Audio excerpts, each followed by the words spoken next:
Hey, I love that beat coming in. I just love it. Hi, welcome to the 2 Minute Warning. I am your host, Perry Busby. The 2 Minute Warning is brought to you by the West Side Gazette, South Florida's oldest African American owned newspaper. We're celebrating our 50th year. And the publisher of the West Side Gazette is my friend and my co-host, Mr. Bobby Henry. Bobby, how are you?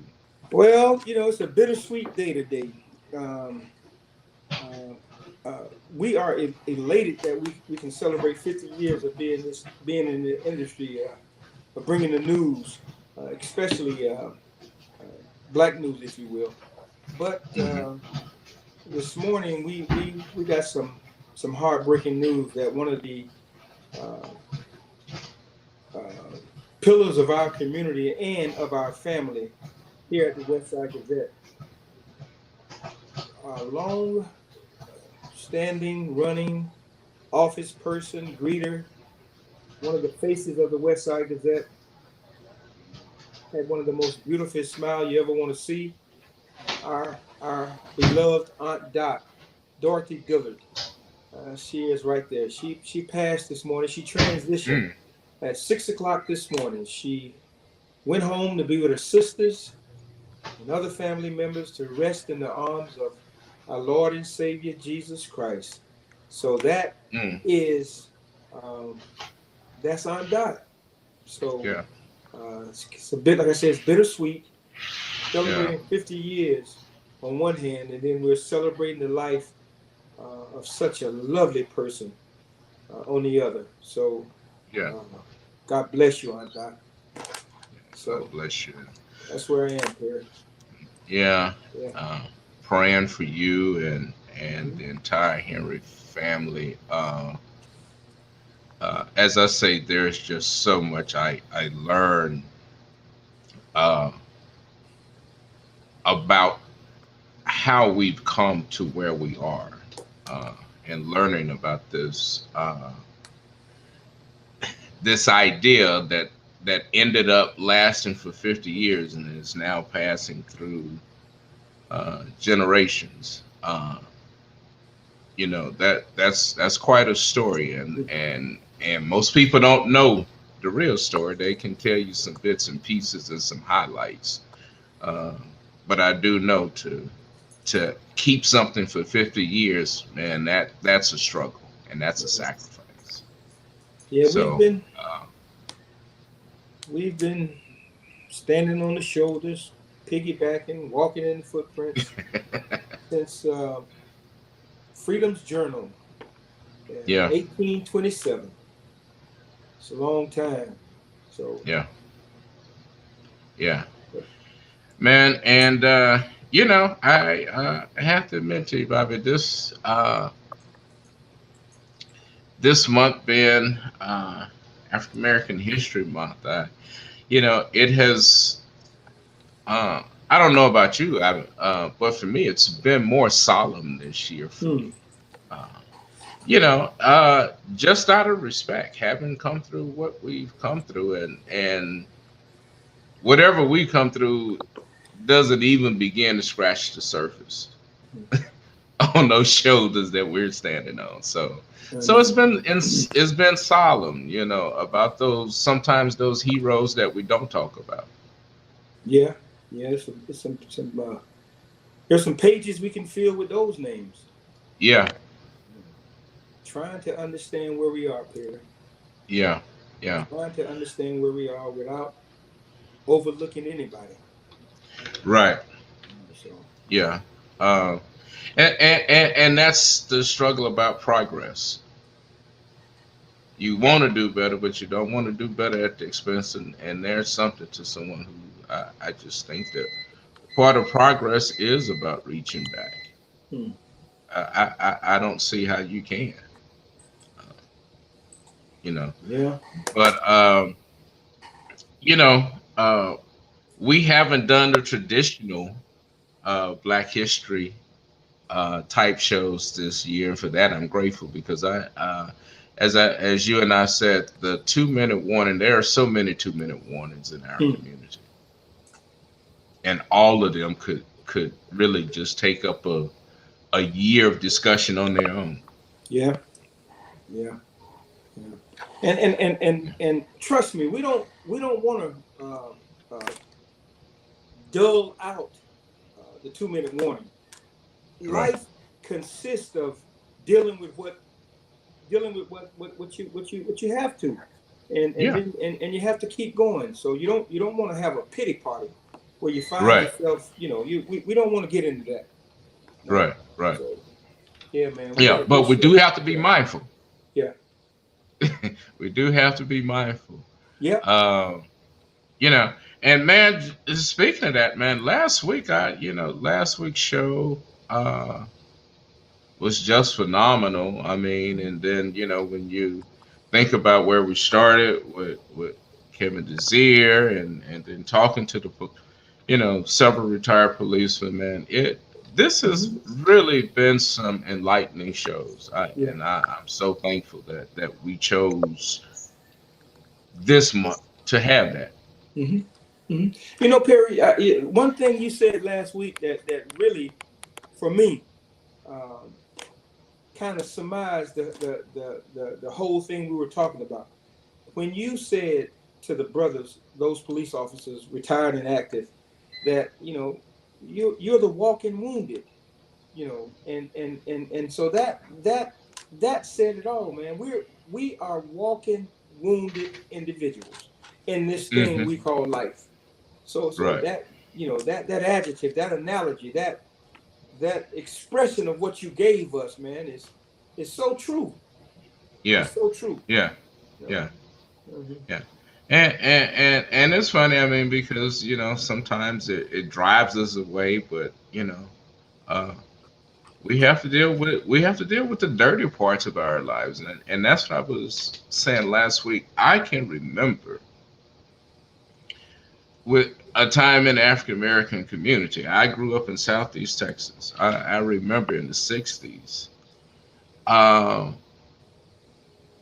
that if you went to jail and you came back, I kind of remember it being hard to try to reacclimate in the community that you come.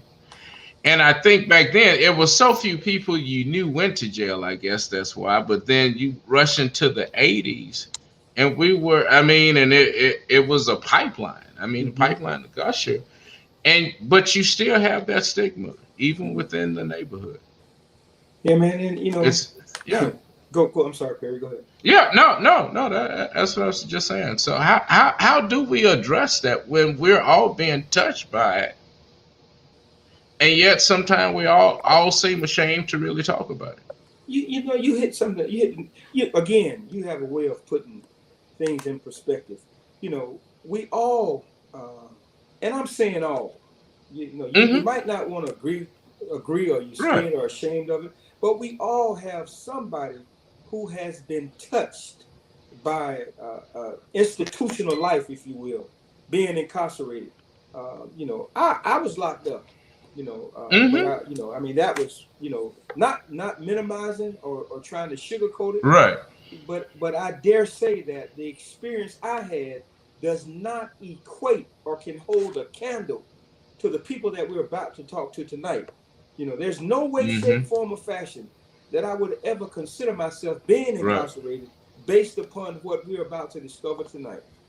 Right. So, Right. hey, man. Yeah. So, Yeah. I mean, but yet we understand that statistic is.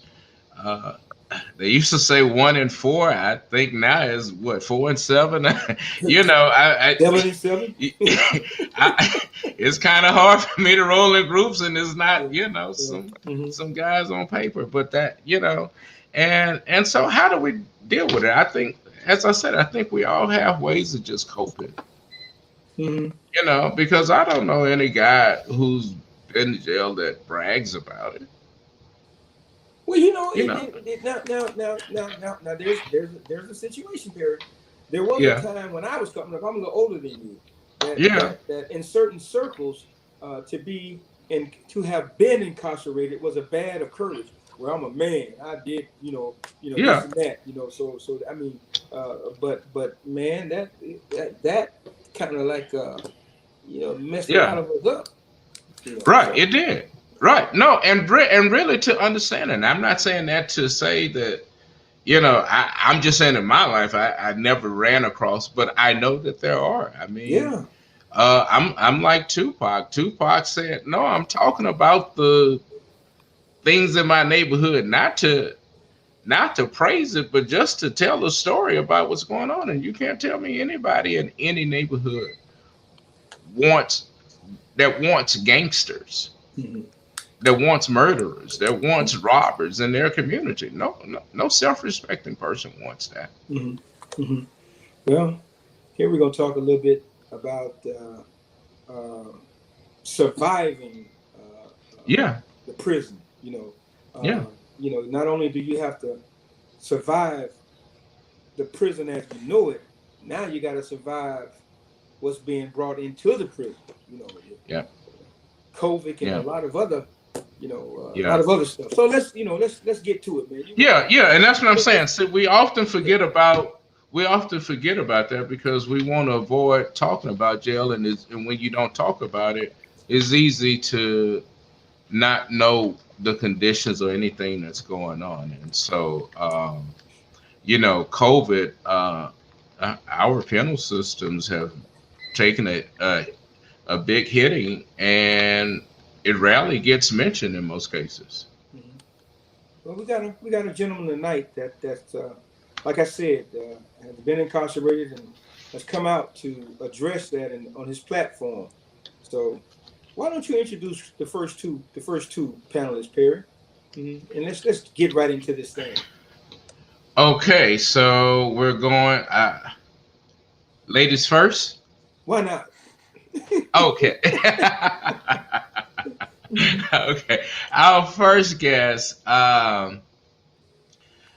is attorney Nkechi Taifa, and if you don't know, um, Nakia is the CEO of the Taifa Group.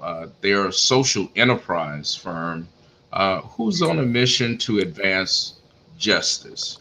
Uh, and as I looked into her background, I mean, growing up in D.C., she was right there in the belly of the struggle in the '60s and saw the struggle up close. And because of that, she tells a story about how her high school first got a got a African American history course, and they were talking about the Black Panthers, and she was saying, "Well, if the leader's in jail, then where are the Black lawyers to protect him?" Mm-hmm. And it was in that moment that she understood that she wanted to give herself to the justice and the defense of our leaders and our community. Mm-hmm. And uh, she's she's done everything from working with the ACLU, the Women's Legal Defense Fund, uh, uh, but the bent of her life has been to social justice. And Without further ado, Miss Nkechi Taifa. Thank you so very much, Perry. Thank you, Bobby. Wonderful Hey. to join Mhm. this broadcast. You know, no, you kind of reserved right now, but we're gonna open this thing up a little bit and give you a chance to really, cut loose. All right? It's all good. Yeah, because I'm very much interested in a couple of things. So. Reparations is one of them, but we're gonna leave that alone till we get Right. to it. Yeah. Yeah. Uh-huh. Thank Our you. second guest is Amy Povah. Amy has a very interesting background. Amy uh, uh, was formerly incarcerated uh, as a result of the expansion of Americans' drug laws. Her husband at the time was facing a drug charge, and they included her. But she was given clemency under the Clinton administration. And since that time, she is giving, she has committed her life to helping others within the penal system receive clemency and justice. And so I present Ms. Amy Povah. Thank you, Bobby and Perry, for having me on the 2-minute warning. I'm excited to be here, and I'm excited that two people who were on the Can Do website, well, they're still on the website, Darryl Hope and Rufus Rochelle, who I know you'll be introducing in a few minutes, are coming on because they have amazing stories. And Nkechi Taifa is one of my huge heroes. And if your listeners don't know, she has an incredible book out, and her life story is amazing. She's incredible, and I'm honored to be here with you all. Okay. You know, these two ladies, these two sisters, you know, they appear to be little kittens. You know, just hold them in your hand and just, you know, don't boy, y'all info. Okay, all right, all right. Thank you, Amy. You know, and our next guest, if you will, two brothers. They're not blood brothers, but they're brothers. One is Rufus Rochelle. I first met Rufus about 15 years ago. I was getting these letters from I think it was Coleman Institute, Federal Institute. I was getting these letters, and I said, well, "Who is this brother writing me? I don't know this brother. Who is this?" Anyway, over time we developed a friendship. Rufus, he's going to tell you his story, but if you want to know a little bit more, you can go to his website and check out some stuff. But Rufus was in his cellmate was Conrad Black, one of that man, that orange-haired man that was in the White House one time. That was his cellmate. That orange-haired man that was in the White House pardoned Black, but he left Mr. Rufus Rochelle still in there. Rufus is from Fort Lauderdale. Now we got some history. All right, what's up, Rufus? Are you there? Hello. Yeah. To each and every one of you. Yes, I am. Can you hear me? Yeah. Can you hear me? Yeah. Okay. Yes, I first and foremost, I appreciate each and every one of you there on the entire panel. And you know, this is I am very, very infatuated at being here tonight. That way, I get a chance to speak to you all, because each and every one of you have contributed to my freedom, my journey to freedom. And I'm so excited that you all took the initiative to bring me aboard tonight to speak and enlighten the listeners as well. And as you stated, it hadn't been an easy journey for me, but it was a somewhat exciting too, because I fought continuously without taking a plea, a bargain, you know, and putting others behind bars. That never was my thing, you know, because I often felt in terms of that scenario that this person is just as important to God as I am. And so I'm so excited to be here tonight. And Barbie, I tell you, you have helped me so much. And you took time to read my letters and articles, and you published them, and you did all of best things that got me where I am here today, tonight, along with the Amy Nkechi and Darryl Hope and Mr. Busby. And I appreciate that. Thank you. Okay. Thank you, Rufus. All right, now this next young man. Now, between Rufus and Mr. Darryl Hope, I think it's a total of maybe 65 years that these two brothers have spent in the belly of the beast. However, they did not allow this imposition to bitter them. Let me say that. So the next person I want to introduce is Mr. Darryl Hope. There is another young man from Broward County who found himself on the other side of the fence. But since Darryl met some people to allow him to gain his freedom, if you will, and to look at to turn a bad situation into a good situation. That's right. What's up, Mr. Hope?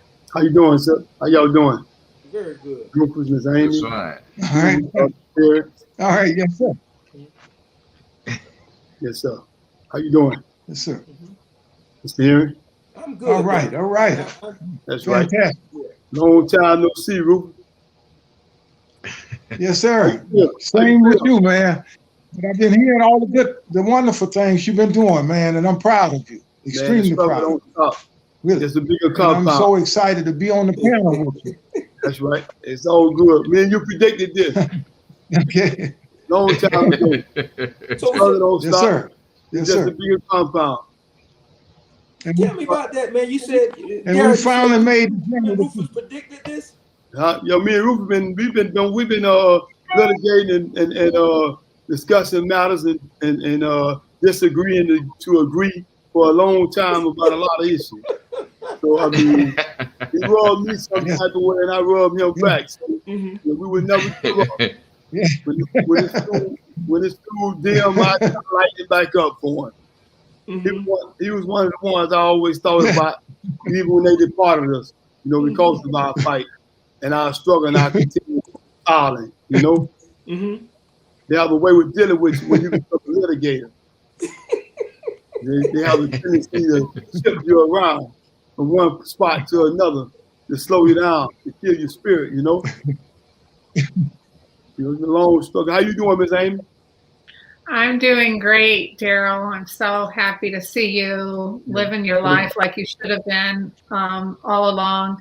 We just get Rufus off of that ankle monitor and off of home confinement. And I'm hoping that whether it's clemency or compassionate release or the same vehicle that brought you home, the crack cocaine, really would like to get into hearing more about all of that and how that door opened up for you, Darryl, and we have to keep fighting for, even though Rufus is at home, your audience needs to understand he's not free yet. He didn't receive clemency, and we've got to get him off of home confinement. We got to keep fighting for everybody. We don't get him off. We don't will him, and he ain't gonna give up. I wish we could have brought Frank on too. Frank Mallett would have been even greater, because all three of us was in the field in the paint together, struggling. But I just want to correct one thing. I didn't have a crack cocaine case, right? So, but I did have a drug case, a nonviolent case, and I always continued to fight, right? And I was one of the ones that was fortunate, right, through prayer, through persistence, right, and never giving up, never giving in, and never giving out. And I left a lot of good brothers behind, like myself and like Rufus and many others, a lot of good sisters behind who I'm in contact with right now, constantly, consistently trying to help and support. I'm the father, I'm the founder, and I'm the CEO of Hope Impact Youth and Development Program, a program I've been pushing through the West Side Gazette for like 15, 20 years now. I was one of the oldest subscribers of the West Side Gazette, which I've been writing for like 25, 30 years from the beginning of my struggle of incarceration. Even with being in contact with you, Ms. Amy, and several other organizations who supported me in my struggle. So, I mean, it's a continuing fight. So, Darryl, I can see how you and Rufus can engage in some very invigorating conversation. But let me move over here. Let me ask this question, Amy, if I could. Talk to us a little bit about the First Step Act, which brought Darryl Hope home. What's that about? Well, it was sort of Jared Kushner wanted to get some prison reform and launch the First Step Act because I think he was motivated because his father was in prison. And that opened the door for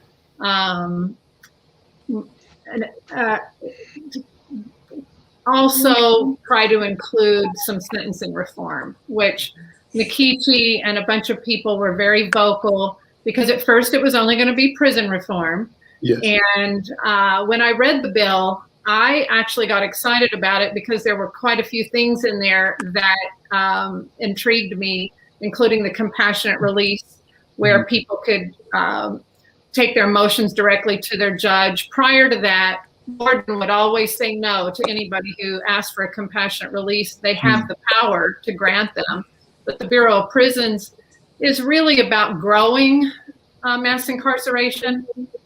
They want more prisons, they want more staff, and so it's just a long-standing tradition that everybody who would request a compassionate release would be told no.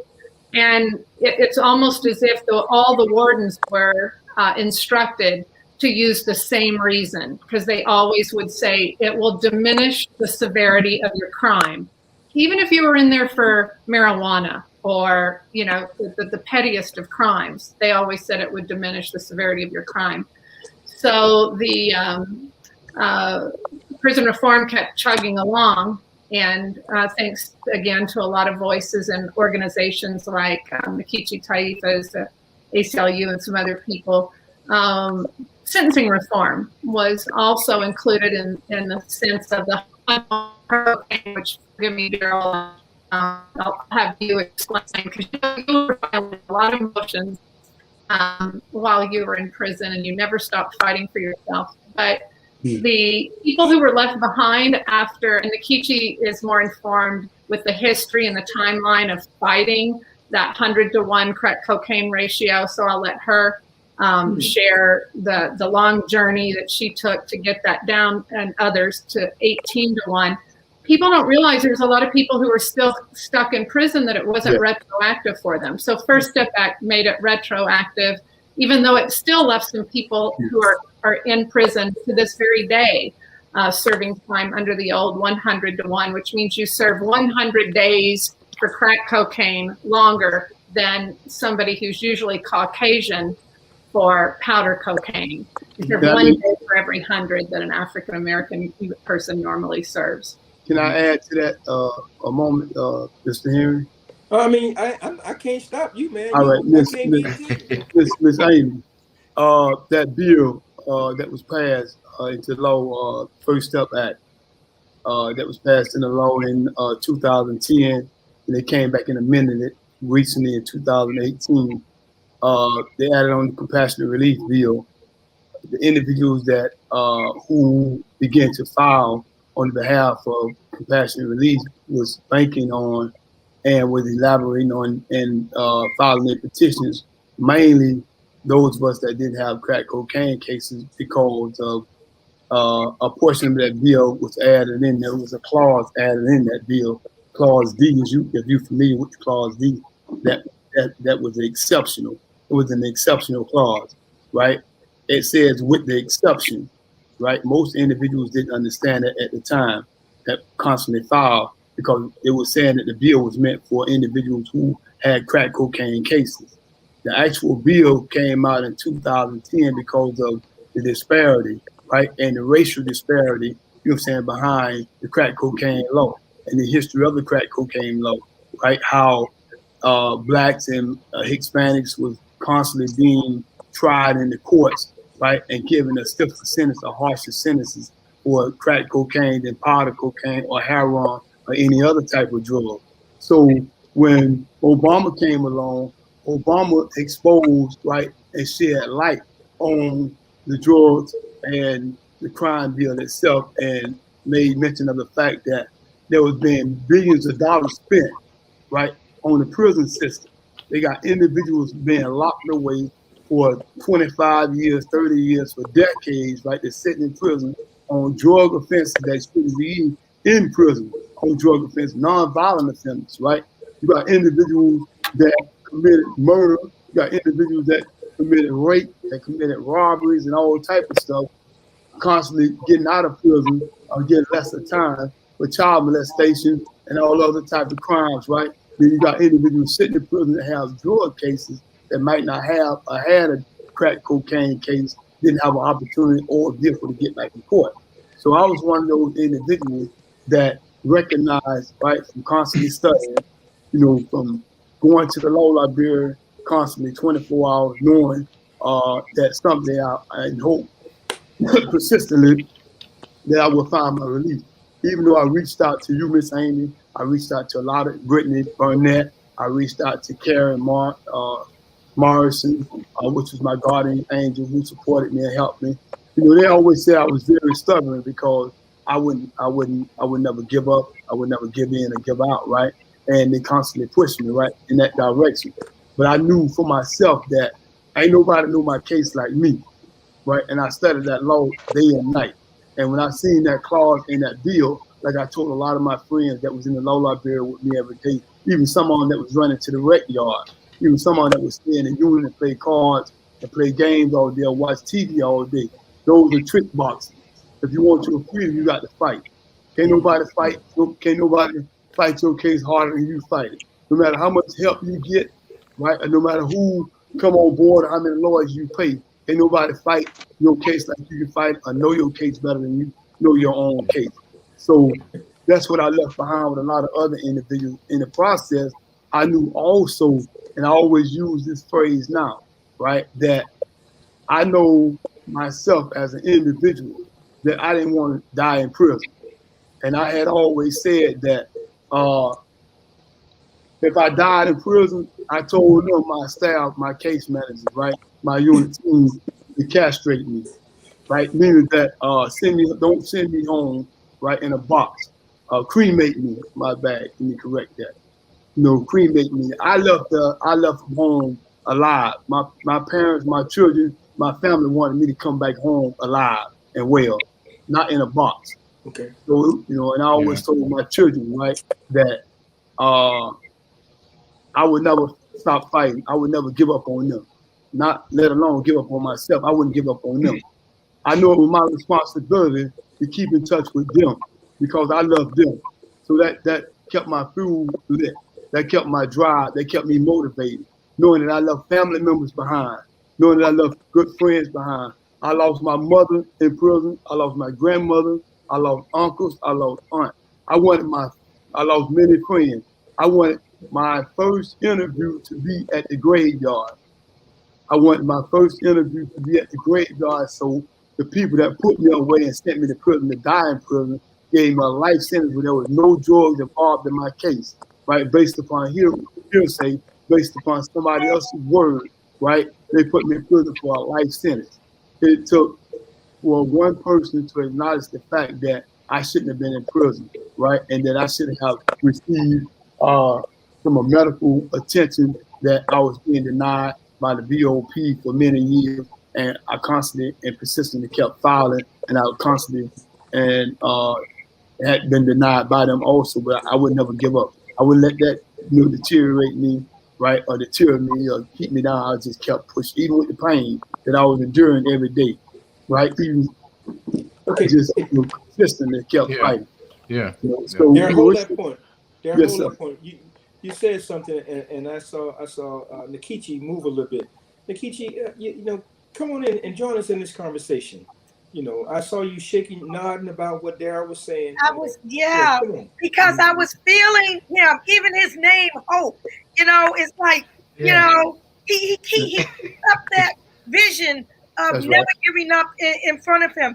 Everything that he was saying was resonating with me because while he was in the prison library and all like that during all those years, I was walking the halls of Congress. That's right. Back in the early 90s, first of all, the anti-drug abuse act that passed in 1986 is what established these mandatory minimum sentences. That's right. The disparity between crack and powder cocaine. This whole war on drugs ushered in the whole era of mass incarceration. That's right. It's ushered in on the backs of primarily black men and black women. And then that bill was followed in 1988 with another bill that had a conspiracy to the part. And Amy, as you know, that brought in a whole swath, primarily of women, into the system. And then you had the granddaddy of all the crime bills. The crime bill in 1994. Yeah. I remember it vividly. I'm not 9 months. I'm maybe 6 months pregnant. I'm walking the halls of Congress. My daughter was born in 94. Against those crime bills, the largest expansion of the death penalty in modern times, the federal 3 strikes for trying a 13-year-old as an adult, the of habeas corpus, the evisceration of the exclusionary rule, the refusal to address the crack powder disparity, the gutting of Pell educational grants for prisoners, and this daggone ridiculous truth in sentencing, which means that you ain't never going to get out because it gave money to the states to build more prisons to keep you in prison for longer periods of time. So I just want to say that when the first step passed in 2018, it was not the first step. We had dealt with the 2002 reentry bill, second chance reentry bill. We had dealt with the 2001 Prison Rape Elimination Act. We had dealt with the 2010 as said, the Fair Sentencing Act, which reduced the disparity between crack and powder cocaine. We had a huge bipartisan bill called the Sentencing Reform and Corrections Act.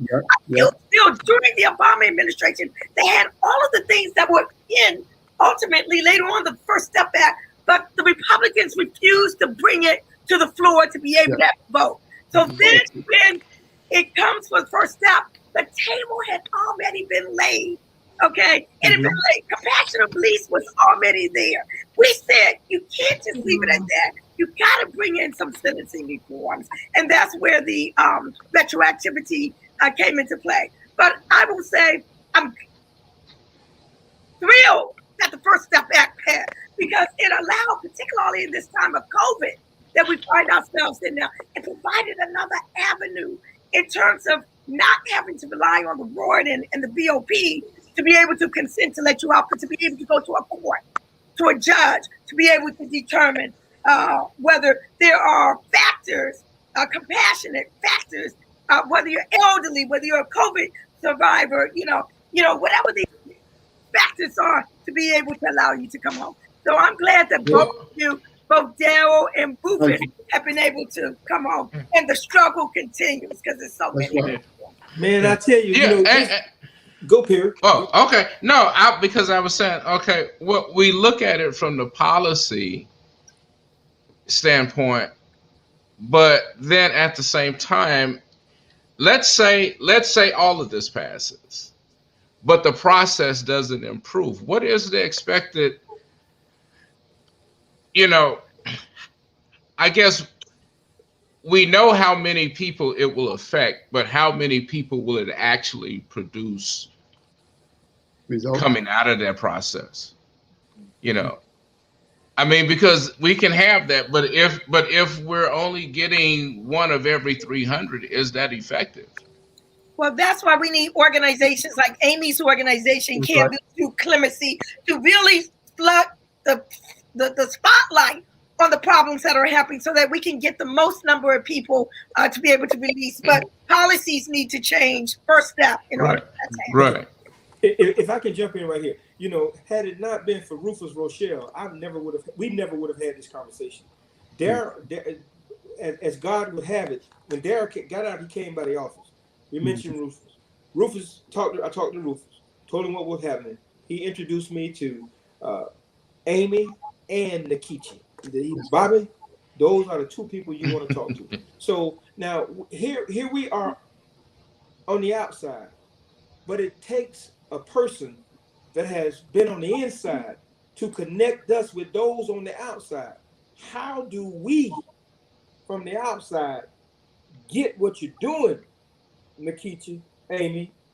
I know the brothers on the inside know about it, but we got people who are suffering from this prison, from being in prison, and Rufus on his behalf is pleading for people to be let out of prison because of this COVID. Let's you talk to a little bit about that, then we're gonna come and see how we can pull this thing together. Okay, first and foremost, again, shall I say, and I'm enjoying listening to each of you. on the panel. And the first one, upon me stepping out of prison, that brought me in front of Congress in reference to a hearing that revolved around the prisons in reference to COVID-19 was this young lady, Nkechi. Nkechi came across America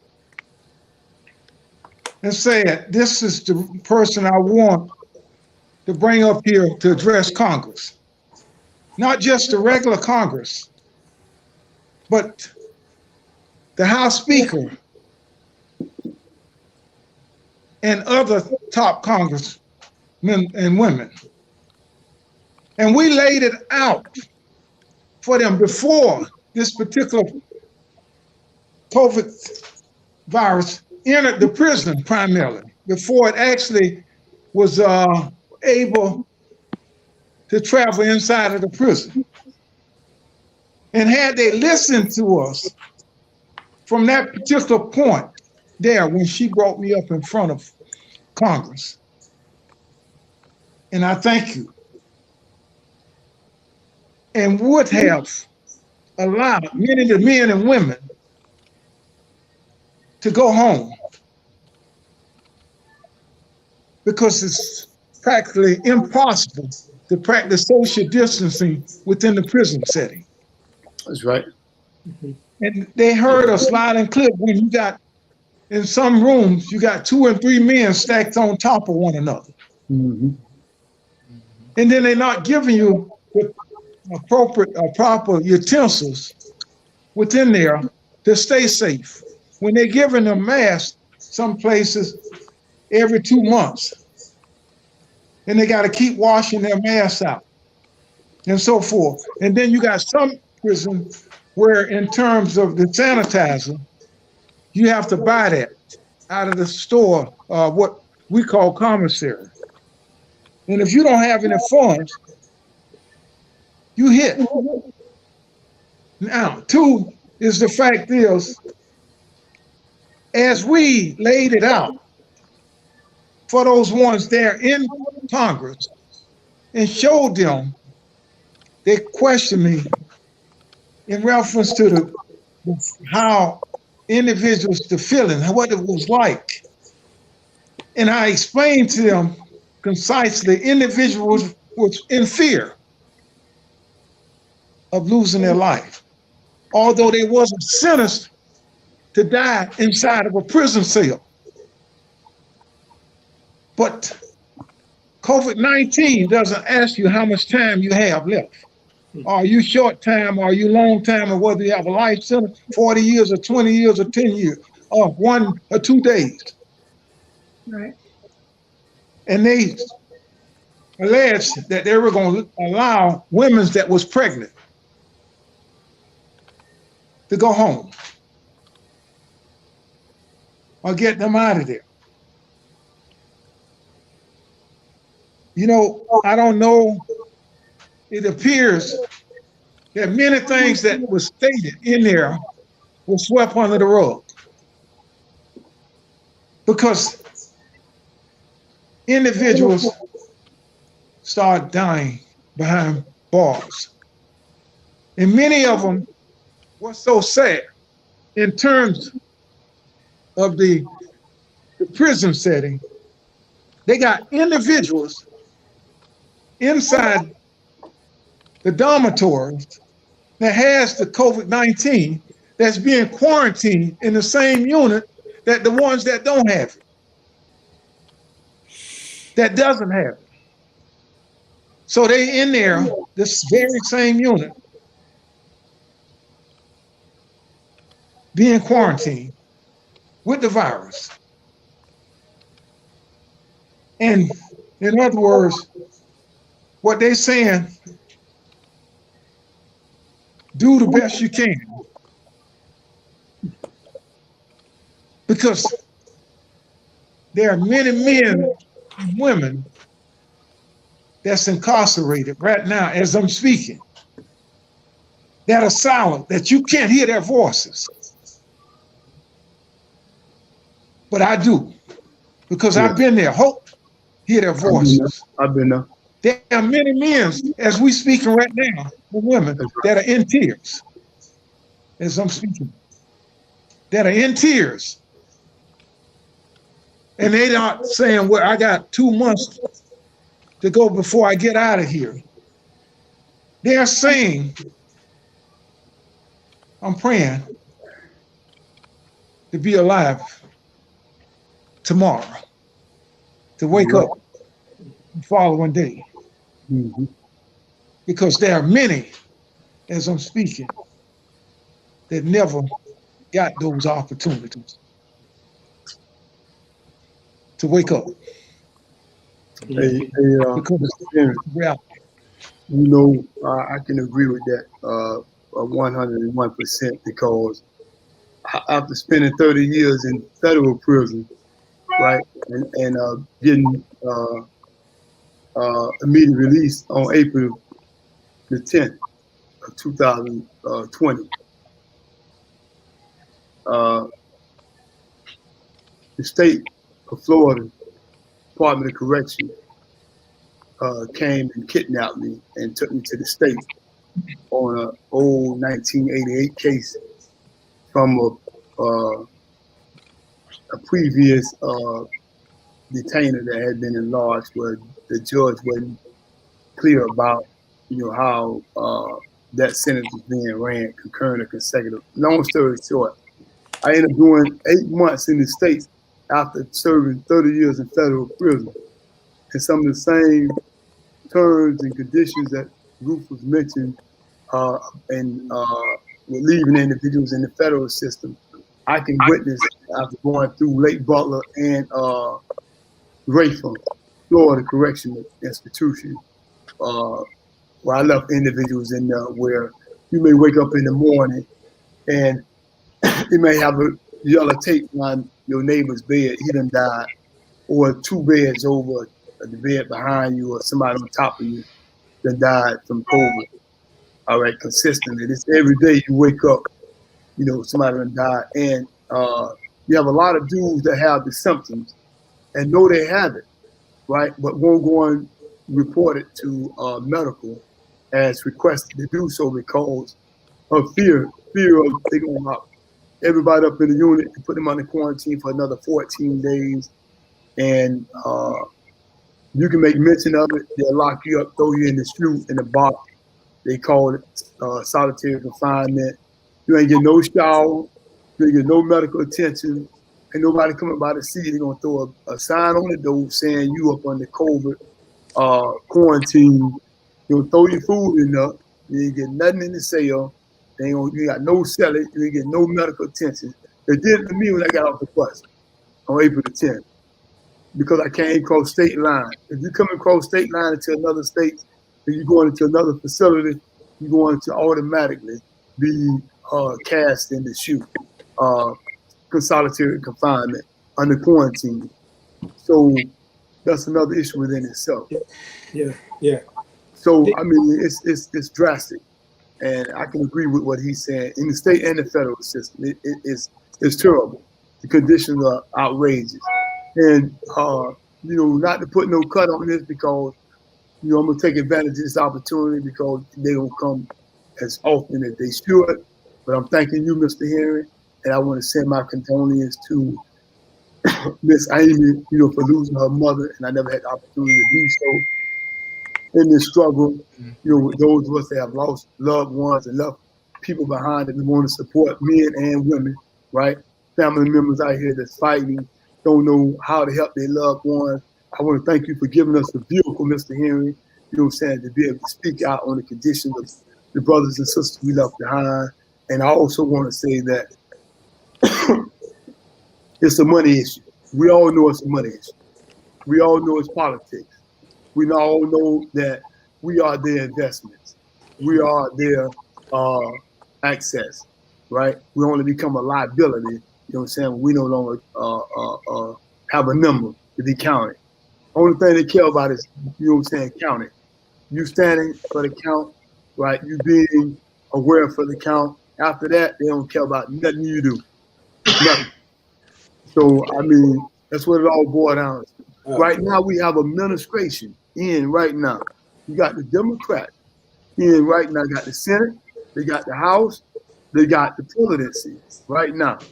You got Mr. Joe Biden, President Joe Biden in office, right? You got Vice President Ms. Kamala Harris in office right now. Made history, right? They want to support us on this prison reform. The opportunity is now prison reform and corona is on the burner right now. These are the two strongest issues on the burner right now. The coronavirus, everybody's looking for a solution. You got many young men, you got many older men and women in prison that need to be let out of prison. And now is the time for us to continue to fight and continue to push and help them individuals get out. I'm sorry, and I hate the fact that Rufus have a monitor on his leg when he shouldn't have a monitor. He shouldn't be in a halfway house. He should be all the way out with his family and enjoying, going to the beach and enjoying his grandchildren and his children as well as I have, over the last few months. Sometimes, from being trapped up in the woods for so long, I'm having problems here and there, but I'm dealing with them, on a daily basis. They're giving me the computers, they're giving me the phones, I'm mashing buttons, I'm doing all type of things with them. I ain't got it down pat. I'm hanging up on some individuals, I'm pocket dialing some individuals, but I'm working it out. Darryl, don't feel bad. That I know some other folk pocket dialing and they ain't. That's right. Thank you. So if I call you, if I hang up, hold that, Darryl. Yes, sir. Hold that right there, because I'm sure you're about to hang a shingle outside your door that says attorney at law. Well, we're gonna hold that right there. All right. Yeah, I'm serious. I'm not joking, man. This is one thing I know you that we said we were going to do. Yes, and that was to bring a voice to our brothers and sisters who on the inside. So much so that we allow letters to be written, stories to be told. From inside, outside, so people can get an understanding. So we want to do that. But here we go, Amy and Nkechi, we need to know how. I started this question before. How do you two? How can we work together? How can we do this? We have started this because of Rufus and Darryl from the outside, inside. So how do we out here work what needs to be done for Rufus to get that damn ankle brace off him? That's right. That COVID situation to be addressed with the Democrats who are in the White House, with history-making people. How do we make this happen? And I want to know. Amy, I'm gonna start with you. Well, you've already started because we're on this podcast together, and that's kind of in what needs to happen on a larger scale, because all of our voices have to be elevated. There was a lot of promises on the campaign trail, as there always is. And I think we have to keep people's feet to the fire. A lot has already been discussed with regard to promises kept, but I could be wrong, and Nkechi can correct me. I haven't heard a lot about criminal justice reform. And I know a lot is always pushed in the first 100 days, and Biden has only been in office for a little over 30 days. But we must keep the feet to the fire on campaign promises. We heard that all the marijuana prisoners were going to be released. I'm still pretty about it. We also have heard about the prison population could be reduced by half. And Biden was a big architect of the 94 crime bill that he referenced just a minute ago. He supported it, and he has, to some degree, apologized for it. But we have to elevate all voices, and there are many, and it's growing every day, especially as everybody comes out of prison. like Darryl and Rufus. Rufus is the one who introduced me to John Bolin, and John Bolin was serving 4 life sentences for merely allowing his boat to be used by drug dealers after he fell on hard times when there was a hurricane in Florida. Now, John Bolin made it home. He got clemency through the Trump administration. So did a few others. But Rufus, who had the support of Conrad Black, Conrad even contacted Jared Kushner, wrote a letter, wrote an article. He was in 2 articles talking about Rufus. I submitted 54 petitions to the Trump administration. All of them were well vetted. And, you know, I don't want to say it was a horrible experience because some people came home and I'm so happy for them. But the clemency process is broken. So I try to stay in my lane. Everybody has different lanes, and I try to focus on clemency. And under the Biden administration, we are going to push as hard as we can to get President Biden to take the office of the pardon attorney out of the Department of Justice. Because as it is now, the office of the pardon attorney has a nice budget, but what do? They surrender all of their favorable recommendations and all of their cases to the Department of Justice, and then the Department of Justice gets to decide which cases go to the White House.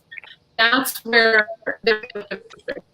the prosecutors are asked, and they have the largest voices.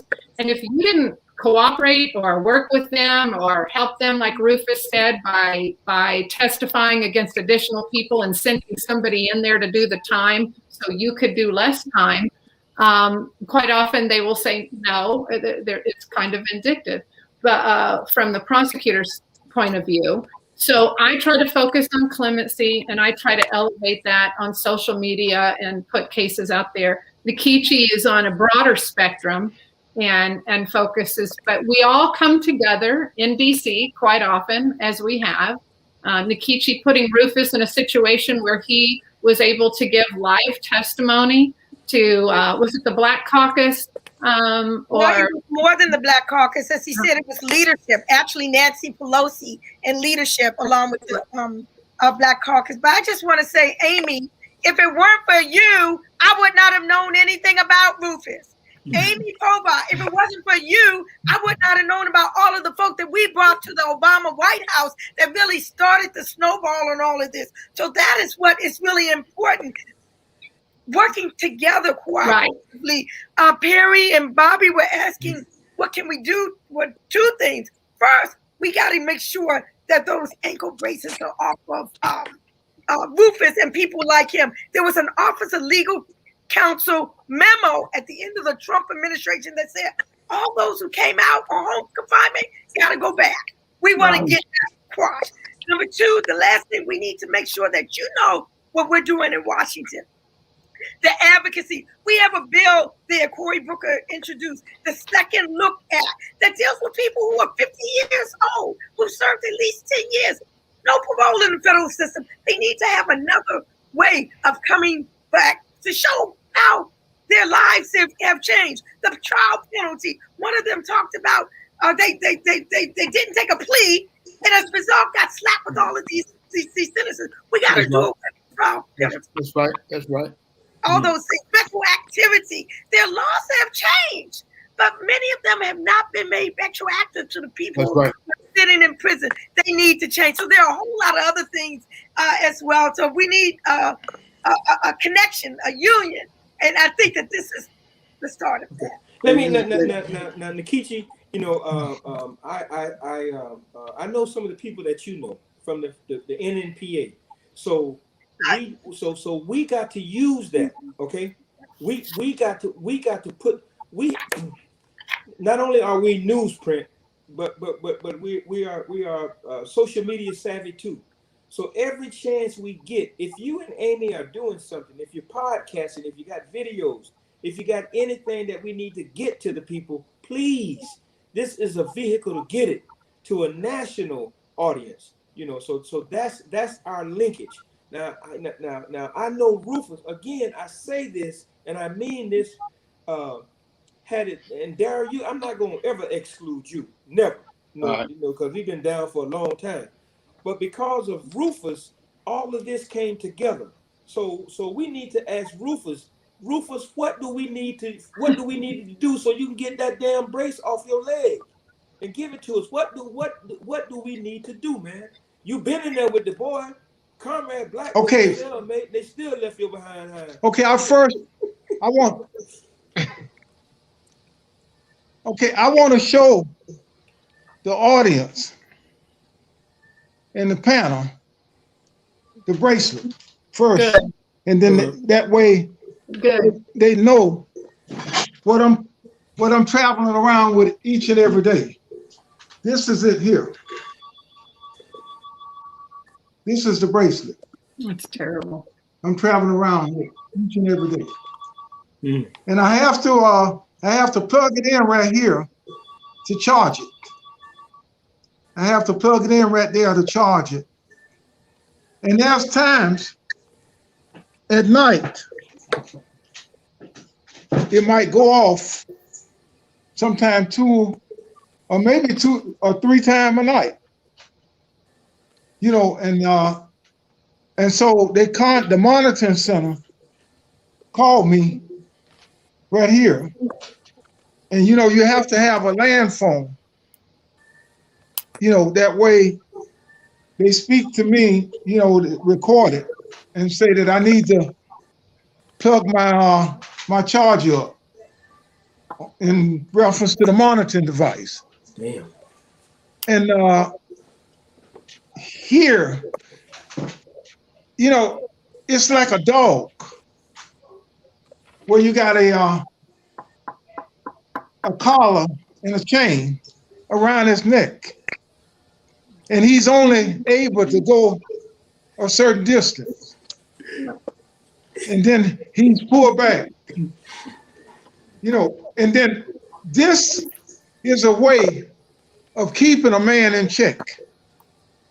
Because they know if I didn't have this thing on me, they knew this before I even walked out of prison. What I would be able to do with the help of ones like you all. I do a Facebook Live primarily every night from here, right here. Amy came here, right here, at the same table right here. And we did a Facebook Live right here. And we did Zoom together also.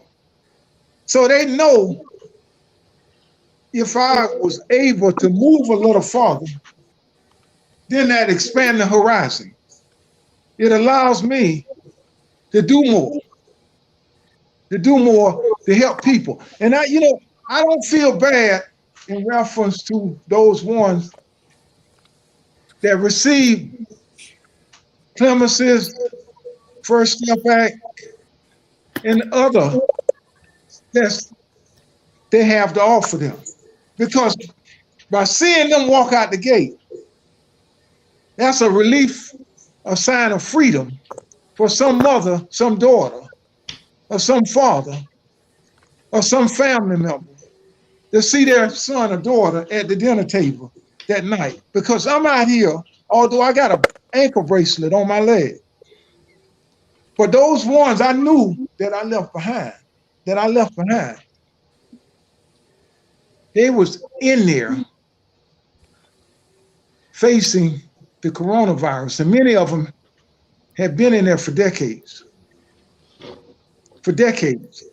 So it's a sign of freedom for me just to see your sons and daughters home for the first time with mom and dad. I lost my mom while incarcerated. I lost my dad while incarcerated. I promised my mom. She used to ask me at times, when are those people going to allow you to go home? I often told her, I said, Mom, she said that they ain't got you for nothing. When they going to let you go? I said, Mom, it'll be soon. I did everything I possibly could to come home to Mom. but I came up short. I came up short. But I made a commitment to Mom before she passed that I was going to continue fighting for those men and women that's in prison. In prison. Because I know what other mothers are going through, because I see the wear and tear on you, Mom.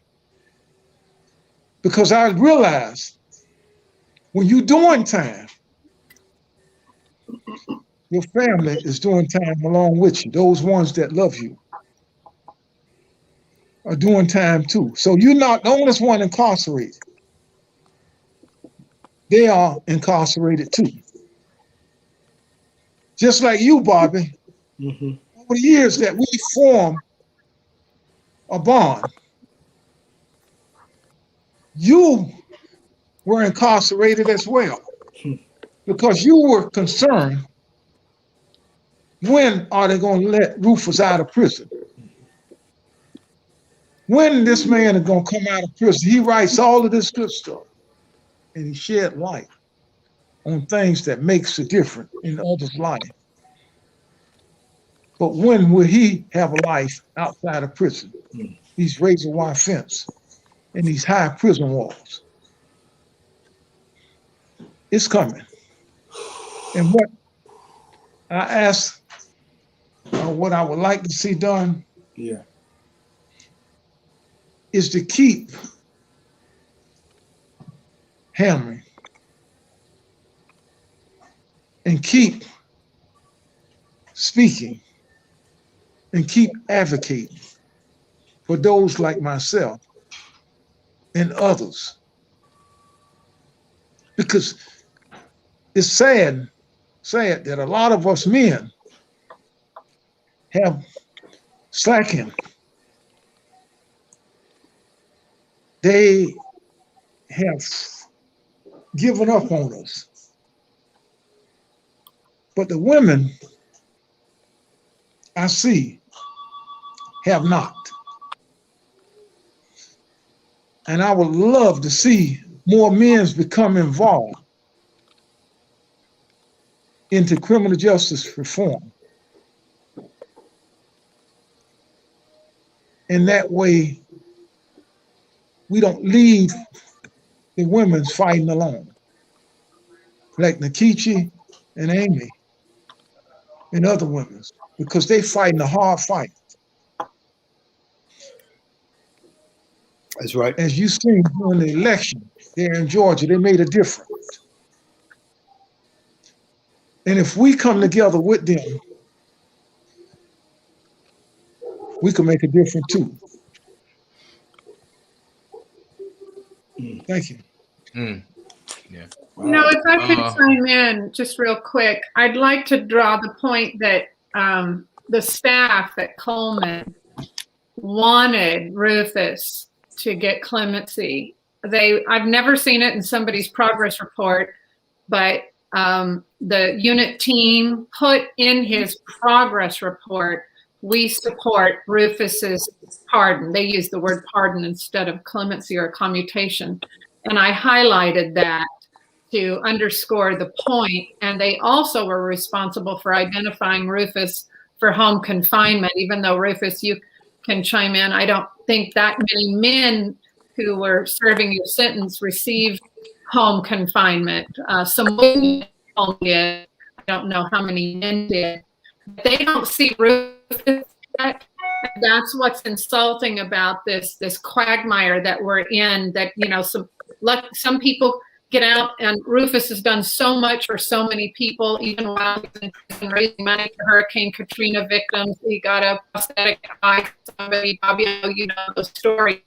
His time in prison speaks for itself, what he's done. There's people out here who don't do the things that Rufus did while he was behind bars. Yeah. And we have to have some kind of fair system that will take a look. I don't know if it's bringing the parole board, that could have some issues with it as well, but we need a fair and unbiased agency that will look at people who've already served, 7, 8, 10 years and take a look as to who needs to go home based on the good that they've done while they've been behind bars. Michelle West, who's serving double life.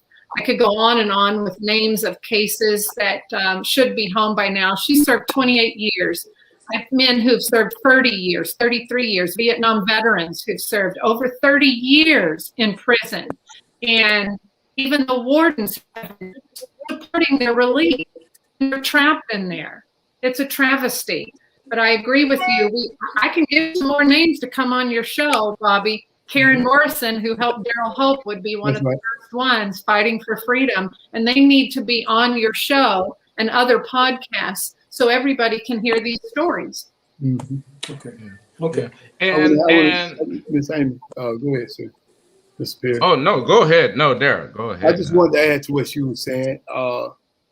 You got a lot of individuals in there that have issues, legal issues, right? That if they had an opportunity to address or to petition the courts, right, on behalf of those issues. Miss Amy, as well as Rufus, is very familiar with my fight in having them Congress to repeal the Anti-Terrorist Act bill, right? And one of the questions was every time I brought this matter up concerning to the repeal of the Anti-Terrorist bill, it was always, what did your case have to do with the Anti-Terrorist Act or terrorism?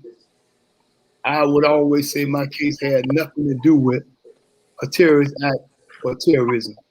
But me, myself, Rufus, Ms. Amy, hundreds of state prisoners, hundreds of federal prisoners, male and female, right, have issues, right, that can be addressed, right, if they're given the opportunity, right, to bring forth those issues, those claims in which they are being procedurally barred from bringing forth, right, before the courts, right, on those issues and claims on behalf of a bill in which President Clinton, former President Clinton himself said that he would have never signed that bill into law had he known that they would misapply that bill, had he known that they would add a clause in that bill that would affect hundreds of thousands of prisoners, state and federal, male and female lives, right, that would prevent them from petitioning the courts, right, to come forth on claims that they know they would have got some relief on.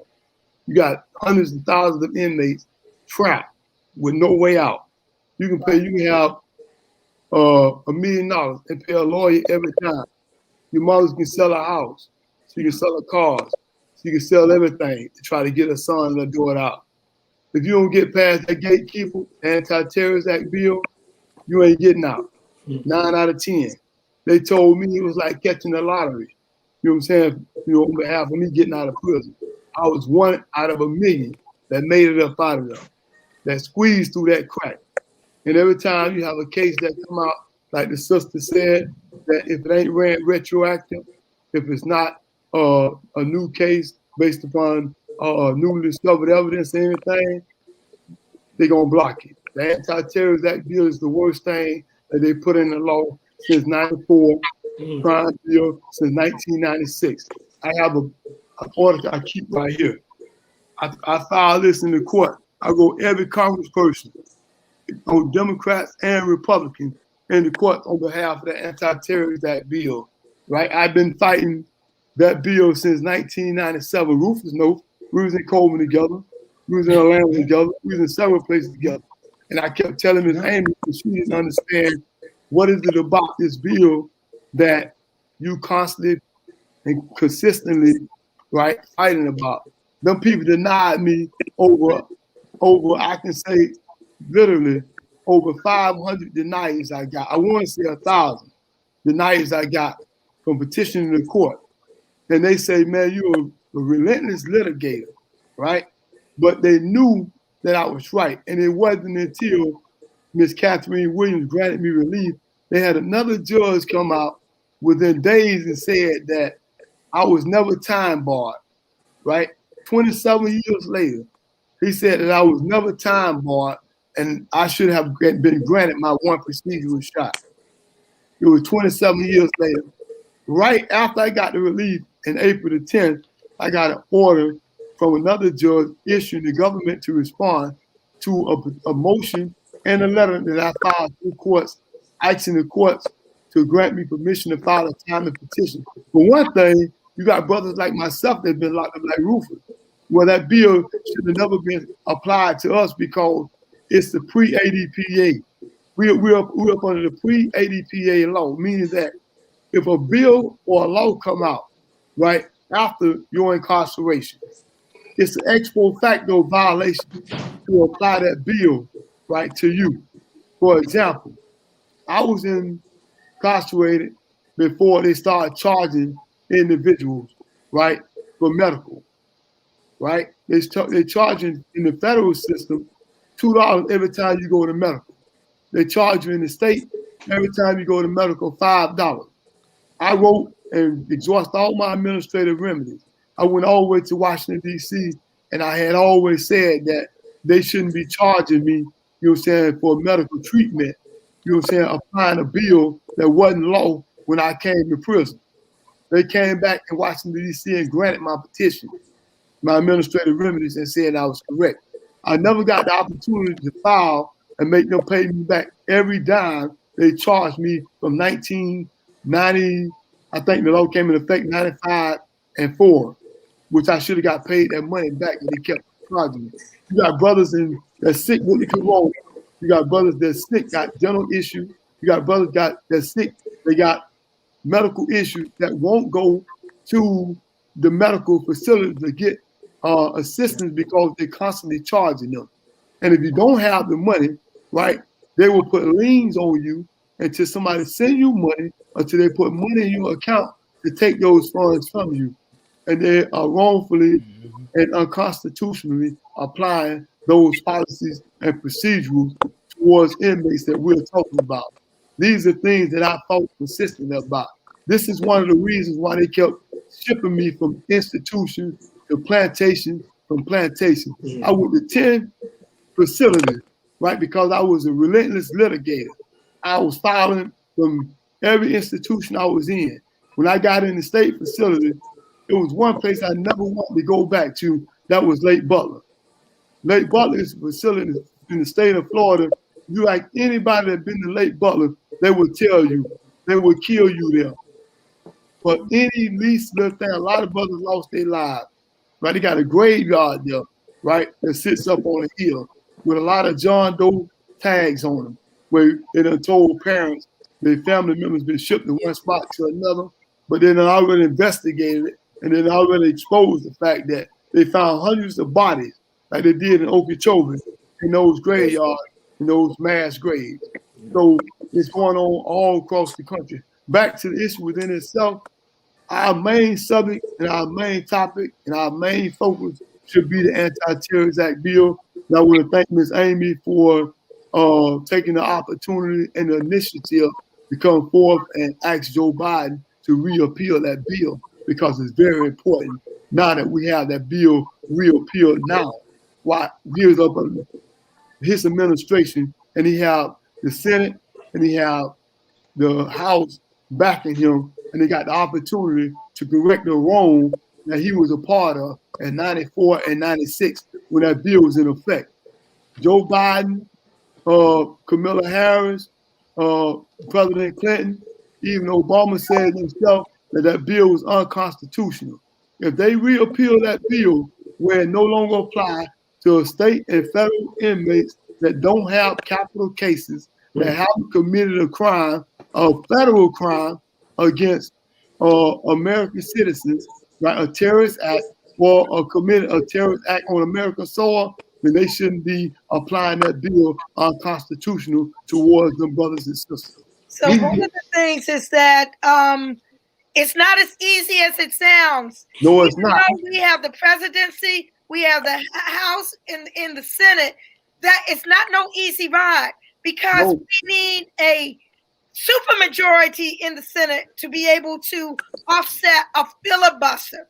You know, the filibusters like they did during the anti-lynching bills year after year after year was brought up, and they kept filibustering.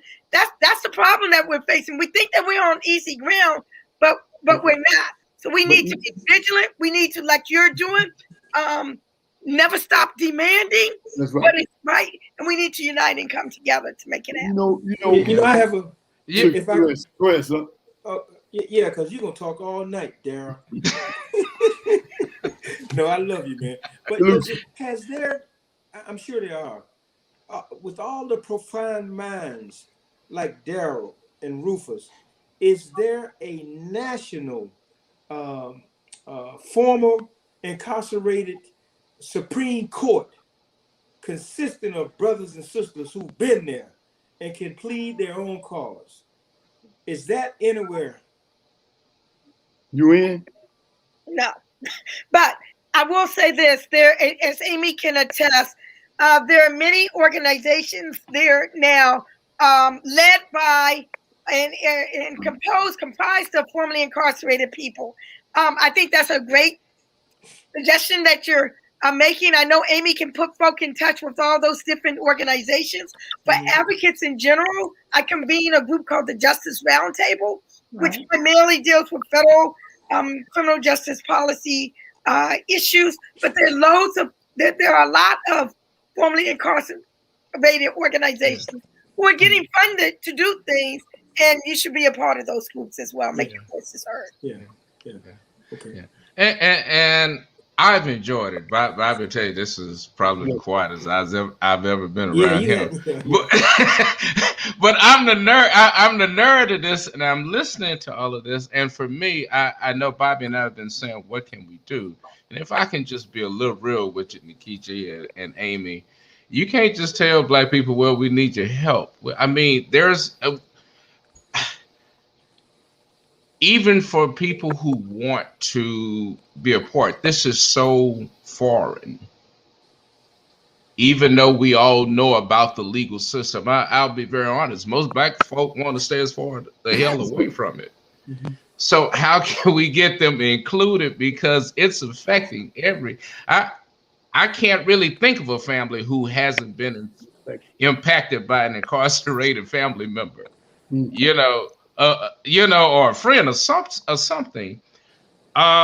So how do we bring these people? I'm a techie. How do you bring a techie in to help bring different perspectives about this? And the best analogy I can say is kind of like, I don't want you guys to keep tearing down walls if we got a door 2 feet over to the left of us. And sometimes that's what bringing different perspectives helps bring to this argument. It doesn't have to be a legal person, just somebody who maybe sees it and understands it, and maybe we can begin to talk about it. Because I think our communities, we're just dealing with this pain, and so we just live with it, and we find new ways to live with it. And, just to be real to Darryl and Rufus, these guys know more about the law than some 6-figure guys in downtown, and they probably got sheepskin on the wall. Right. How do these guys fit back into a community and they talking something so foreign and it's affecting all of us? Okay, I want to say this. We got a comment that just came across the screen, and I haven't read any on that. Let me read this one. Calvin Golson asked the question, are there any restorative or that word? Restorative. RESTORATIVE Restorative programs in Broward County. Restorative programs. Yeah. Darryl, you know any? Not right off. I made mention to you yesterday when I was watching after watching the news and reading the newspaper. You got the new I wouldn't say new. You got the 3 brothers, the Attorney General that's fighting for criminal justice. You got the Fort Lauderdale Police Department Chief of Police, and you got the other brother. All 3 of them fighting and looking for solutions. And I asked you to get me in front of all 3 of them to speak with them on a panel or some in reference to solutions and the program that I have in effect now on behalf of helping youth and shedding light on issues, right? I mean, that's something, would be a program within itself, dealing with criminal justice. Okay, so Darryl, what you're saying is that Harrop Price, Yeah, Harold Pryor. Yes, Gordon sir. Weeks. Yes. Sheriff Gregory Tony. Yes. Those three individuals. Yeah. To bring them together. Yes. Collectively. And let's have this conversation. Yes, sir. They should have been on this panel. Okay. Okay. Darryl, if we had too many of them, you wouldn't get a chance to talk. I got you, man. I got you. I got you. Right, man. Darryl need a show. Yeah, Rufus. Rufus. Yeah. I'm gonna hook up with the two sisters and Rufus. I ain't gonna leave them. I want to say this here. Yes, sir. I want to say this here. I got a letter, and I want to read it to you. I want to go and get it. This is a letter from the president, Joe Biden. That's right. His roommate, when he was at the University of Delaware, his name was Dr. Edward Green. And he went on to Duke University and got his PhD degree in biochemistry. And he went on eventually to become Ronald Reagan's motorcade chairman. And I want to go and get this letter and read this on your show. It's short and brief. Okay. Yeah. I'll be right back. Excuse me. Okay. Okay. And I got a quick question. In terms of the sentencing reform, is there anything to address those who've been released, I would say maybe even over 10 or 15 years? Because coming back to a society, I know the first time you went off to college and came back home was different. So 10 years. And the way things are moving now, I mean, it's not, I mean, we glad, but this is a different place. So how do we address that part of this? Not only is it a different place, many people coming back to inner cities, they don't look nothing like they left. Right. Right. They tell me, I got folks, it's like, what is, so, but anyway, not enough is being done. That's the short and long of it. The bill that was passed in 2002, the Second Chance Reentry bill, has to be, continuously reauthorized. Wasn't enough, and it didn't really deal specifically with what we call the collateral consequences of a criminal conviction, the voting issue, the public benefits issue, the housing issue, the education issue. Those are things that have piecemeal, but it did provide money to states and to groups to begin looking at some of these issues. That was a first step way back in 2002. We don't need no more first steps. We need some giant leaps, like they need. We need some giant leaps, right? So not enough is being done. And I would just say this: the whole COVID-19 situation, the way it's been dealt with in the prison situation, it's been abysmal, because we have been advocating. Not only do we need the personal protective equipment and all of that within the prison, we need re-entry resources so that when they come back into society, into a pandemic, that they will be more equipped to be able to deal with it. Congress has really refused, despite the fact that Rufus testified in front of them. Early on in this case, they've been grossly negligent in not passing, failing to protect people who are incarcerated and those who are returning. And we just gotta continue beating our heads. It's hard.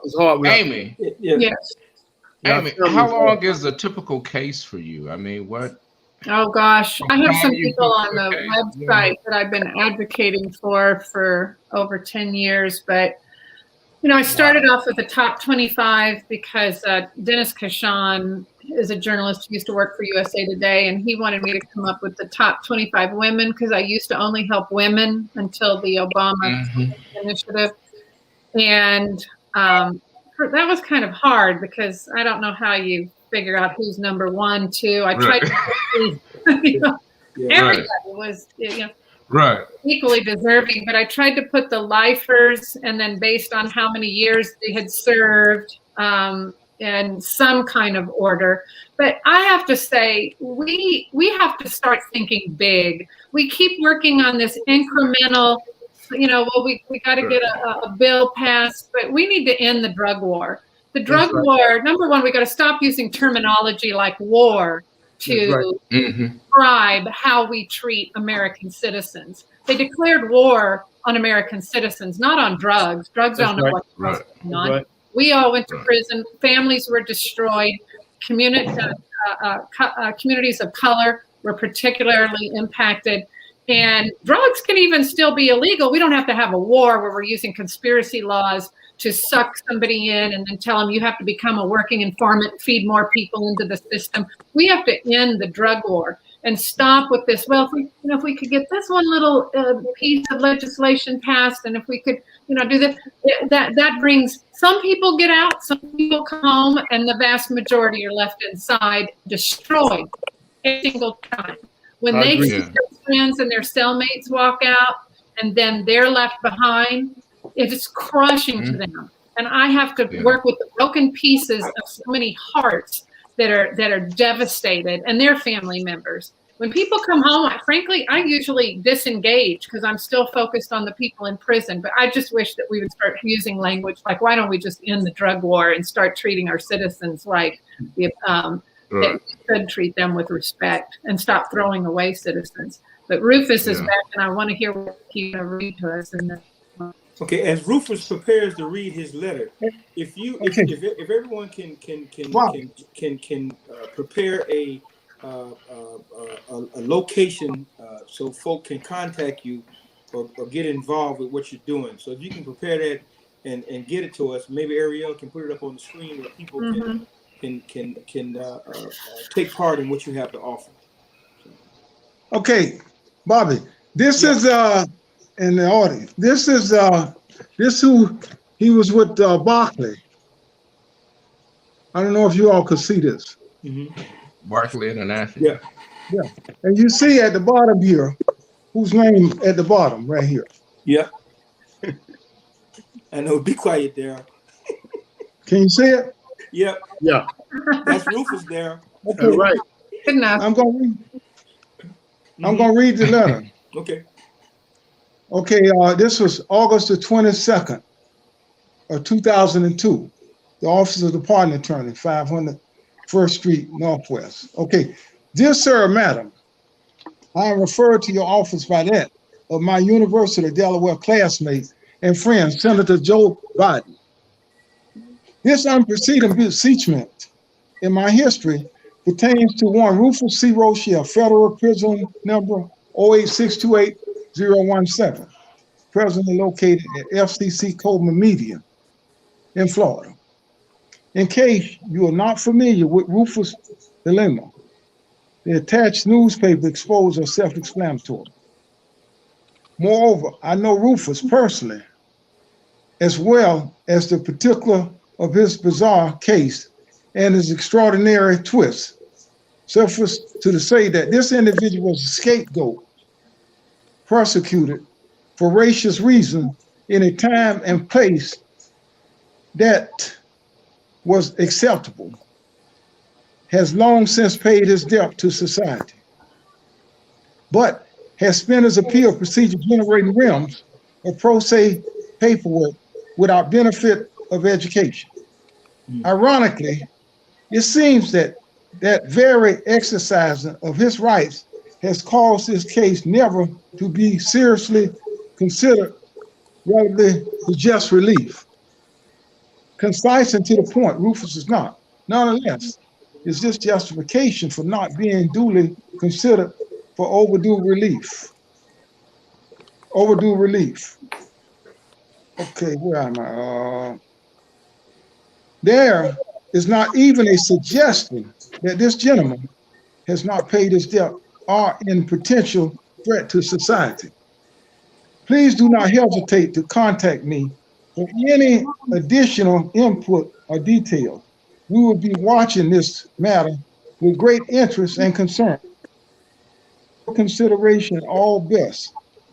Edward Green, PhD, CEO, CI, Joseph Biden, U.S. Senator, filed media pending Rufus Rochelle, specialized in extraction of gold oil, world's inflation hedge, tax shelter, and nonprofit. That was his letter. Here's a letter I received from Obama while in prison. Rufus, you never stop While by. No. This is from President Obama. Okay. While Yes, in prison. This is Comrade Black. This is the one I helped get his center shade down. This is President Trump's buddy, the billionaire. You got two. You got archives. It's your turn, Rufus. This, That's right. I'm just, Bobby, Your turn. Yeah, I'm gonna show you, this is, huh? I should Okay, pull your this is letter that you wrote me. This is an article that you wrote years ago, Bobby. I wrote, Yeah. and you published it. Yeah. I also got You your published last it in the West Side Gazette. Yes, sir. Thank you. I read She's that. out Ruth. now. Yeah. I served time with Danielle. She's my good friend. Yeah. Here's an article I wrote about kids. Parents, keep your kids out of prison. If I can say something, and I know we are really running out of time. Amy, I see you posted something. Nkechi, did you put your stuff up so we can get in contact with you? I did. Darryl? Okay, there we go. We posted. Okay, good. Now let me say this. We did a series from a brother who's still in prison on death row. He's up to 23 years now. I won't call his name, but he wrote some articles, and it's called Parallel Zone. And if you would, it's reality check. He was sentenced to 23 to prison, life.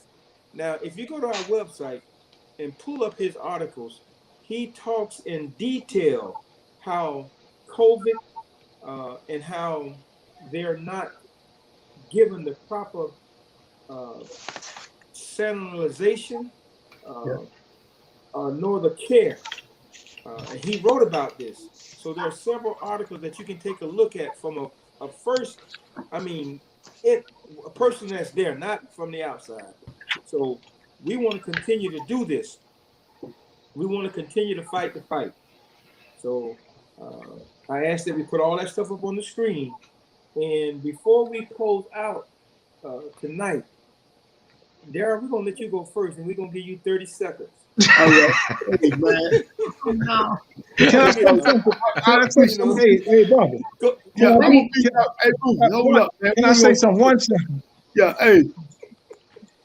This is Comrade Black letter. Yeah. That's the one you wrote, Rufus? Right here. That's Comrade Black. That's the one where Amy was exonerating on in reference to the letter he wrote trying to get me out also. Yeah. Okay. And one of the letters. We got Comrade Black. Yeah. Okay, now, close it. All right, 30 Thank you. seconds. Thank you. No, and Darryl, I was only being facetious, bro. I respect that. Mhm. I respect it. I know time is of essence, right? And I'm long-winded. We all have a lot to say, right? So I'm gonna keep it short. I want to meet you, sister. And the time I call you tomorrow, Rufus, you know I call you tonight. Man, you might be at 1 o'clock, Tony. But for the time being, I was thanking Mr. Henry, and I want to continue to be a part of the panel. You told me I can continue to write my article, my column in the newspaper, so they can reach me through the West Side Gazette. I'll be writing my columns, right? And the Hope, Impact, Youth and Development 10-point plan for youth. I continue that, and I continue to write about my experiences out of prison, right? And my efforts and my support in helping others, you know what I'm saying, get themselves up out of prison, and other things that I'm doing, you know, as well. So I'll talk with you tomorrow. And like I said, man, I appreciate you all. I want to meet with Sister Tafiti, that's how you say it? Taifa. Taifa, Queen. I want to meet with you. This opportunity, if you can get me before Congress, you and Miss Amy, the next time y'all go, feel free to contact me or contact Mr. Bobby. He got me information. Miss Amy have me information. Rufus like my cousin. My cousin married to his cousin brother. You know how that goes. So we all you know how that goes. So he want to get in touch with. Yeah. I want to thank y'all, man. I really appreciate the opportunity. Yeah. Thank you, Darryl. Mm-hmm. You want to go? Let's go. Man, female. Oh, you want me? We'll go to Amy.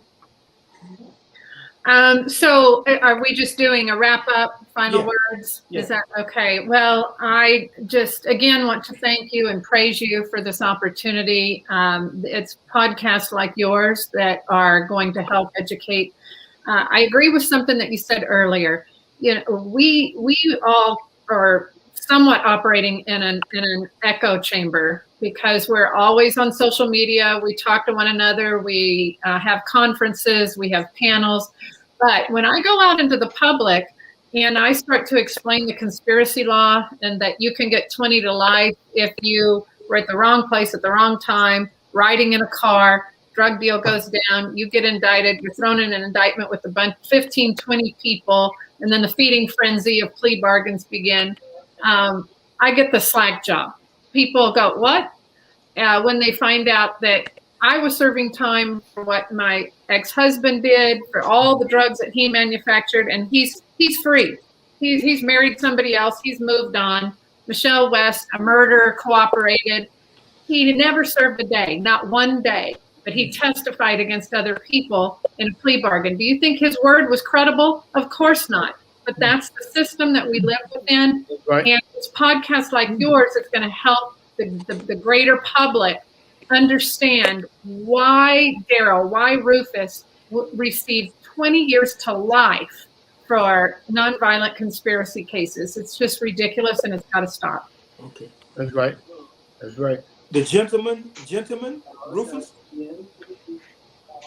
And you know what? I got to coincide with Amy because, you know, I went to prison for ghost drugs. They never got one single grain of drugs from me. No wiretap, no undercover buy, no surveillance, or nothing of that nature. The judge clearly and concisely instructed the jurors that they could find me guilty of 50 grams or more, within that range. And the indictment charged me with 50 grams or more. Also, then this is very important, 50 grams or more. And when they issued the verdict form, it instructed the juror that they could check to find me guilty, me and my co-defendants guilty of 50 grams or more. So during the sentencing phase, when they found us guilty, during the sentencing phase, this is where the foul play comes in. That's why they don't want the jurors to be present during the sentencing phase. That's right. Because this is where the hocus pocus crap comes in at. The only one that are present there are the judge, the prosecutors, the agents, and the pre-sentence investigation guy. When I get sentenced, they knew 50 grams wouldn't have got me the type of time that I got. They sentenced me for 24 kilos of crack cocaine. 24 kilos of crack cocaine.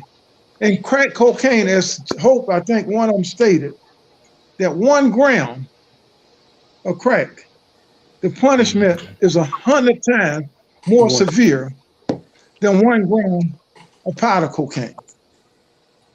I sat in prison for 32 plus years on ghost drugs. If you'd have brought a chemist in and say, I want to determine what percentage of that crack is cocaine, he wouldn't have been able to test nothing because it wasn't no drugs. They brought everybody from prison and on 5K1s, Rule 35, to testify against me. And they put 2 of them in the cell with me to identify who I was. And I called my lawyer and told my lawyer that they got 2 of these guys. They just brought them in midnight because they called their name during the roll call. And their name was on the government witness list. Next time I saw them was when I went to trial. So they play a dirty game. They play a scare tactic. That's why they got a high conviction ratio in the federal system, like 98%. They got individuals pleading guilty to things that they're not even guilty of. And then they use a scare tactic to entice them into pleading guilty.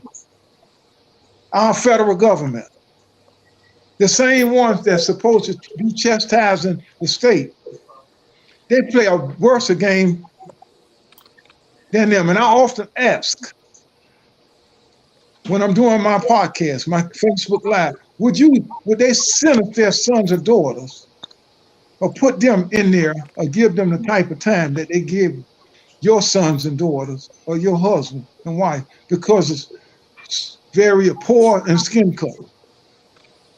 Those are the only reasons.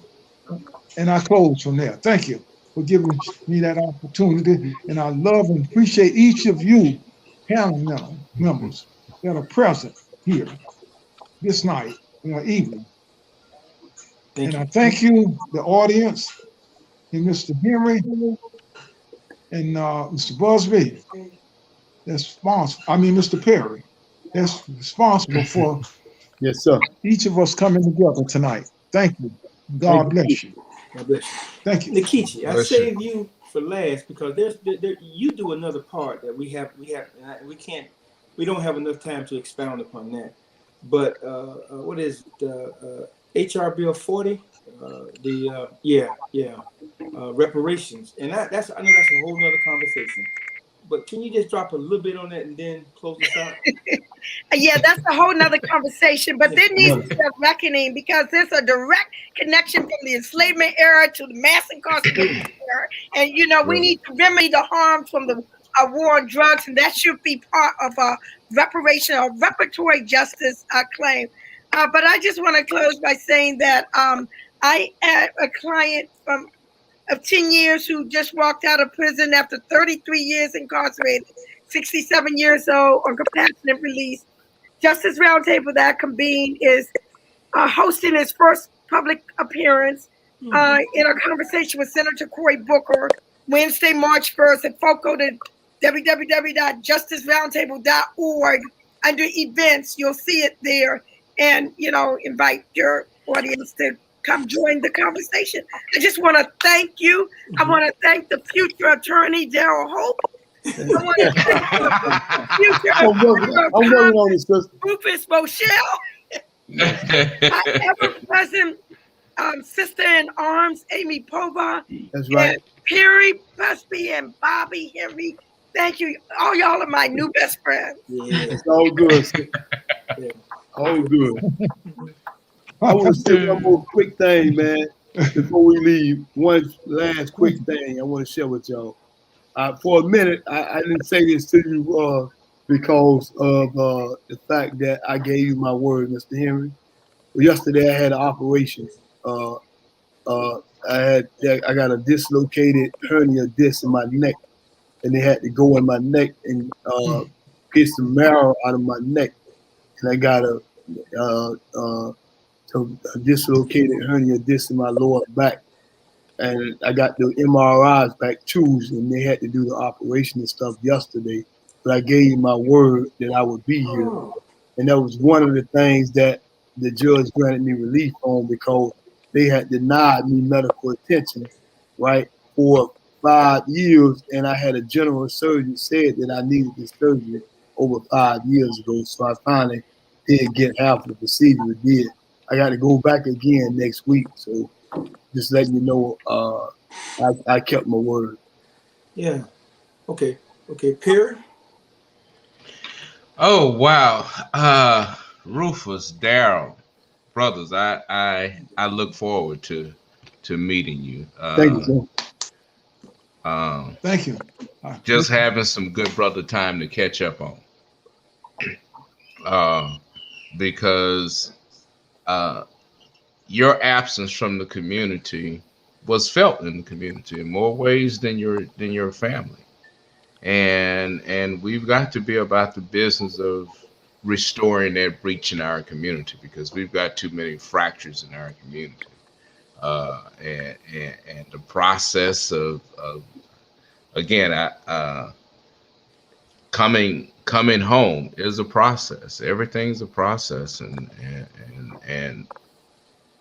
you need the help and support of a system to do that. And so this is just not to take away the first step, Nkechi. This is the first step of the first step. But again, and before I go, I that 13th Amendment clause aside about institutionalized slavery, does that mean that the penal system is what's the word I'm looking for? It's slavery. No. I'm trying to find out. Does that excuse them or omit them from following any labor laws? Well, you excuse it when you become convicted. Huh? Yeah, I mean, because labor laws are labor laws. I didn't, and I thought as long as there's labor, it's a whole different standard. So how do we address those labor laws? There is a bill in Congress right now introduced by Senator Merkley and Congressman Clay to excise the 13th Amendment's exception clause. Neither slavery nor involuntary servitude shall exist except as punishment for crime. They want to cut that part out.